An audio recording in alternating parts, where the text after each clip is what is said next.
ఈరోజు మంచిర్యాల జిల్లా బెల్లంపల్లికి చెందిన నటరాజా డ్యాన్స్ అకాడమీ నాట్య గురువు అర్చనా మేడం గారు మాట్లాడుతూ మే నెల 6వ తారీఖున తిరుపతిలో జరిగే అన్నమాచార్య జయంతి ఉత్సవాలలో నిర్వహించే నాట్య ప్రదర్శనలో భాగంగా తమ విద్యార్థులలో 60 మంది విద్యార్థులను నాట్య ప్రదర్శనకు తీసుకెళ్తున్నామని తెలిపారు.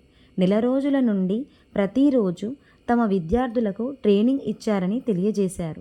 ఈ ప్రదర్శనలో 4 సంవత్సరాల చిన్నారుల నుండి 40 సంవత్సరాల యువతులు కూడా ఉన్నారని తెలిపారు.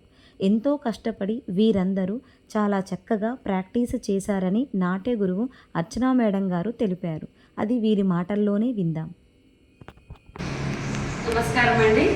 యాక్చువల్గా మేము మే 6 రోజు తిరుపతిలో జరగబోయేటటువంటి అన్నమయ్య జయంతి వేడుకల్లో భాగంగా మా మంచిర్యాల నుంచి నటరాజా డ్యాన్స్ అకాడమీ తరఫున మా అర్చన జయప్రకాష్ మేడం గారి ఆధ్వర్యంలో 1 మంత్ నుంచి చాలా ప్రాక్టీస్ చేసి ఇంత మంచి అవకాశం మాకు మేడం గారు ఇవ్వడం జరిగింది.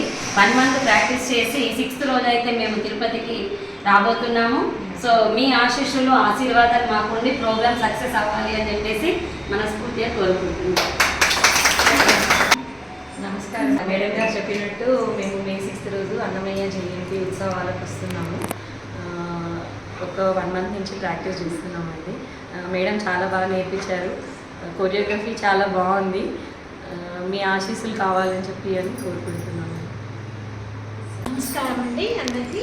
ఈరోజు ప్రపంచ గురువు డ్యాన్స్ దినోత్సవం సందర్భంగా ఇలాంటి గురువు మాకు దొరకడం మేము అదృష్టంగా పూర్వజన్మగా భావిస్తున్నాము. అందరూ మా యొక్క ప్రోగ్రామ్ చూసి సక్సెస్ చేయగలరని వేడుకుంటాం. Happy international Kuchipudi day.